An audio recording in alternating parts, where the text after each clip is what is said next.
بسم اللہ الرحمن الرحیم۔ ایک چھوٹا سا بورڈ ریڈی کی چھت سے لٹک رہا تھا۔ اس پر موٹے مارکر سے لکھا ہوا تھا، گھر میں کوئی نہیں ہے، میری بوڑھی ماں فالج زدہ ہے، مجھے تھوڑی تھوڑی دیر بعد انہیں کچھ کھلانا پڑتا ہے اور اتنی ہی مرتبہ حاجت کرانی پڑتی ہے۔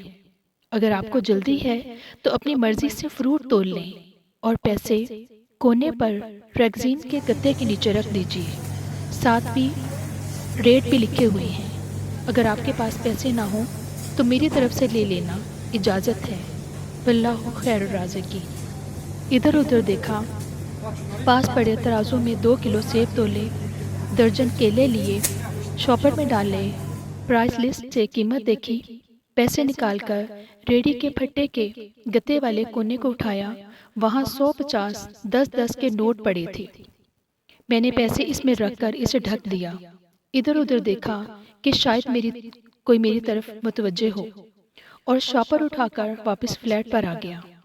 افطار کے بعد میں اور میرے بھائی ادھر گئے، دیکھا ایک باریش آدمی، داڑھی آدھی کالی آدھی سفید، ہلکے کریم کلر کے کرتے شلوار میں ریڑھی کو دھکا لگا کر بس جانے ہی والا تھا۔ ہمیں دیکھ کر مسکرایا اور بولا، صاحب پھل تو ختم ہو گیا ہے۔ نام پوچھا تو بولا، خادم حسین۔ پھر ہم سب ڈھابے پر جا بیٹھے۔ چائے آئی تو وہ کہنے لگا کہ پچھلے 3 سال سے اماں بستر پر ہے، کچھ نفسیاتی سی ہو گئی ہے اور اب تو فالج بھی ہو گیا ہے۔ میرا کوئی بال بچہ نہیں ہے، بیوی مر گئی ہے، صرف میں ہوں اور میری اماں۔ اماں کی دیکھ بھال کرنے والا کوئی نہیں، اس لیے مجھے ہر وقت اماں کا خیال رکھنا پڑتا ہے۔ ایک دن میں نے اماں کے پاؤں دباتے ہوئے بڑی نرمی سے کہا کہ اماں، تیری ذمہ داری کو تو بڑا جی کرتا ہے، پر جیب میں کچھ نہیں تو مجھے کمرے سے ہلنے نہیں دیتی، کہتی ہے تو جاتا ہے تو جی گھبراتا ہے، تو ہی بتا میں کیا کروں؟ اب کیا غیب سے کھانا اترے گا؟ نہ میں بنی اسرائیل کا جنا ہوں اور نہ ہی تو موسیٰ کی ماں ہے، کیا کروں؟ یہ سن کر اماں نے ہامتے کامتے اٹھنے کی کوشش کی۔ میں نے تکیہ اونچا کر کے اس کو بٹھایا، ٹیک لگوائی۔ انہوں نے جھریوں والا ہاتھ اٹھایا اور اپنے کمزور ہاتھوں کا پیالہ بنایا اور نہ جانے رب العالمین سے کیا بات کی۔ پھر بولی، تو ریڑھی وہیں چھوڑ آیا کر، تیرا رزق تجھے اسی کمرے میں بیٹھ کر ملے گا۔ میں نے کہا، اماں کیا بات کرتی ہے، وہاں چھوڑ آؤں گا تو کوئی چور اچکا سب کچھ لے جائے گا۔ آج کل کون لحاظ کرتا ہے، بنا مالک کے کون خریدار آئے گا؟ کہنے لگی، تو فجر کو ریڑھی پھلوں سے بھر کر چھوڑ کر آ جا، بس زیادہ بک بک نہیں کر، شام کو خالی لے آیا کر۔ اگر تیرا روپیہ گیا تو یہ خالدہ سریا اللہ سے پائی پائی وصول کر دے گی۔ 2.5 سال ہو گئے ہیں بھائی، صبح ریڑھی لگا جاتا ہوں، شام کو لے جاتا ہوں۔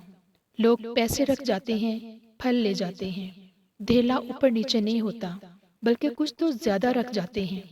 اکثر تخمینہ نفع لاگت سے 300-400 اوپر ہی جا نکلتا ہے۔ کبھی کوئی اماں کے لیے پھول رکھ جاتا ہے، کبھی کوئی اور چیز۔ پرسوں ایک پڑھی لکھی بچی پلاؤ بنا کر رکھ گئی اور نوٹ لکھ کر رکھ گئی کہ یہ اماں کے لیے ہے۔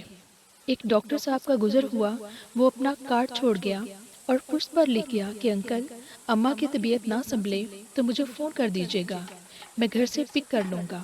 کسی حاجی صاحب کا گزر ہوا تو اجوا کھجور کا پیکٹ چھوڑ گیا۔ کوئی جوڑا شاپنگ کر کے گزرا تو فروٹ لیتے ہوئے اماں کے لیے سوٹ رکھ گیا۔ روزانہ ایسا ہی کچھ نہ کچھ میرے رزق کے ساتھ موجود ہوتا ہے، نہ اماں ہلنے دیتی ہے اور نہ اللہ رکنے دیتا ہے۔ اماں تو کہتی ہے کہ تیرا پھل بیچنے کے لیے اللہ خود نیچے اتر آتا ہے، وہ بیچ باچ کر جاتا ہے۔ بھائی، وہ سونا رب ایک تو رازق ہے، اوپر سے ریٹیلر بھی ہے، سبحان اللہ۔ ہماری ویڈیو اچھی لگی ہے تو لائک کیجئے، شیئر کیجئے۔ چینل پر نئے ہیں تو ہمارے چینل کو سبسکرائب کیجئے، بیل آئیکن کو پریس کر دیں تاکہ ہماری آنے والی ہر نئی ویڈیو سب سے پہلے آپ تک پہنچے۔